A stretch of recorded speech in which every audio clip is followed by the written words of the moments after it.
the Oklahoma City Thunder might be untouchable. Why do I say that? This team just won a championship with the best record in the NBA. Now, this season, through 13 games, they are 12-1 with one loss to the Portland Trail Blazers by 2 points in a game that Shea dropped 35. Right? Through 13 games, 12-1 after having the best record in the NBA last season as well. Guess what? They're also missing their all-star level player in Jalen Williams, who's only 24 years old. When you look at this roster, it is compiled of great young talent with only 2 players over the age of 30 years or older, in Kenrich Williams and Alex Caruso. Alex Caruso has been a great addition for this team, but when we look at the rest of this team, it is just insane what Sam Presti has done, and like I said, this team may be untouchable because when we look at the future,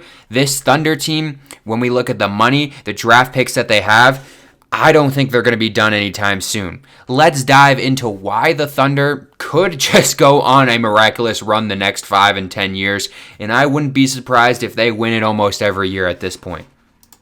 I don't think anyone is surprised how good this team is this year, coming off of what we saw last year, winning a championship. You know, the 3rd best offensive rating in the NBA, the 1st best defensive rating in the NBA, the most consistent scorer in the game in Shai Gilgeous-Alexander. Like I said before, still missing an all-star level player in Jalen Williams, who can be a top 20 guy on any given night. And guys that are still going to continue to improve, right? Chet Holmgren is only 23 years old. The one thing that this team will run into is having to pay their players, right? This season, they're only paying Jalen Williams $6 million. This year, they're only paying Chet Holmgren $13 million. Next year, both of those guys are going to be making $41.5 million, which is going to bring up that guaranteed money even more for this team. But the one thing that they don't have to worry about is their draft capital, right? We talked about this 5 years ago when they traded guys away like Paul George to build up that draft capital. Oh, hypothetically, in 5 or 10 years, this team built of these 8th graders right now could be the best team ever if they get their draft picks right. And, you know, so far, they're doing that exactly. In 2026, they have 3 first-round picks. In 2027, they have 3 first-round picks, right? This team has all the assets to go out and get almost anyone in the league that they really wanted to. They have an untouchable player in Shai Gilgeous-Alexander, who is one of the best players in the league, a top 3 player. I think that's undebatable. But besides that, with their draft picks, 6 first-round draft picks within the next 2 years, they could go get whoever they wanted in the league at this point. I think there's only a handful of guys that you could count on your hand that they would not be able to trade for that are untouchable. Besides that, 6 first-round picks in the next 2 years, I think most teams would give up almost anything to get that kind of return back. And that's if they even want to, right? This Thunder team is going to lose players throughout the next few years, right? They are going to have to pay guys like Shai, Chet, and Jalen Williams all $40 million. Are they going to be able to pay Isaiah Hartenstein another extension of $30 million after this? Probably not. They might end up losing him. A guy in Lou Dort for $20 million now, almost he's making. He might want a little bit more money. Alex Caruso is going to be making $20 million. But these are guys that you may not be able to replace immediately, but with their first round picks that they have, you have 3 shots the next 2 years to go out and get some great players as well. That's if you just don't trade. You could go out there, like I said, and just trade for a star level player as well. This team also has guys making almost a minimum amount of money. A guy in AJ Mitchell, right? Playing 28 minutes per night, putting in 17 points per game on a team that made the finals and won the finals last year. This is a guy that's going out there, not just doing this on any roster, right? On the Thunder, who have been fantastic. A guy in AJ Mitchell that this team is only paying $3 million to the next 3 years. That's how good this team has continued to draft, continue to develop their players, and I really don't see an end coming anytime soon. Yes, they are going to run into the apron, like we have seen with a team like the Celtics in this year. Having to get rid of Porzingis definitely hurt that team. Yes, Jason Tatum has been out, so it's a little different, but they did have to get rid of players that helped win that championship.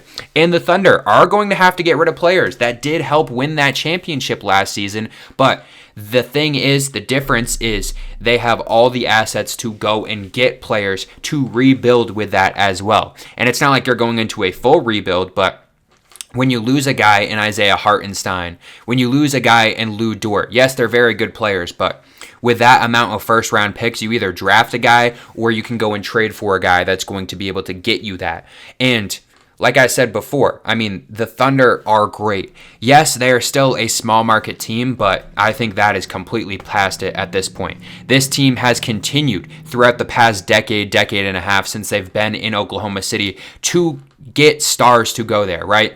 Starting with Kevin Durant, Russell Westbrook, James Harden, Paul George, now Shai Gilgeous-Alexander. We're talking about a team that, despite being in the middle of nowhere almost in Oklahoma City, can continue to attract stars. And now with this roster being so well constructed and seeing how well Sam Presti has built this team, and also seeing how well this team has been able to develop their players in a guy like Shai Gilgeous-Alexander, who went from a guy that, they gave up on him, trading him away after his first season. And then the Thunder said, we'll take him, we'll develop him. And with the help of some players along the way, he was able to become one of the best players in the league right now. And the Thunder, I really don't see any stop coming anytime soon, right? They're still missing Jalen Williams, like I said. And starting the season at 12-1 with one loss by 2 points, I really don't know what could happen to this team throughout the rest of the season, but I wouldn't be surprised if they're right back in the same spot, touching 70 wins again. I would not be surprised. I wouldn't bat an eye at the end of the day, because I don't think there's very many teams that can really compete with them on any given night, right? The difference between this team being what you could call a super team, it's just a collection of very good players that really want to play together and they really love each other. You can see these guys, as we all know, after those post-game interviews. They're all together, they're all huddled up, and many people said, maybe they're a young team, they can't win. They've proven it. Now they have to continue to prove it. Something could happen. Maybe this team could be derailed by injuries. You never know. Maybe this team runs out of its spark. You never know. But I think in the coming future, I really don't see any of that happening. And like I said, with those draft assets, I really don't see this team taking a step back anytime soon. By anytime soon, I mean within the next 3 to 5 years. I really don't see this team taking a step back, but who knows? Let me know down below. Do you guys think there is a team that can really compete with the Thunder throughout this next half decade or so? Let me know who you guys think it is down below, and let me know who you guys think is going to win the finals this year. I'm a little interested. Do you think that the Thunder are just going to run through it again and repeat, or do you think there'll be another team that can challenge them? Let me know. I'll see you guys in the next one.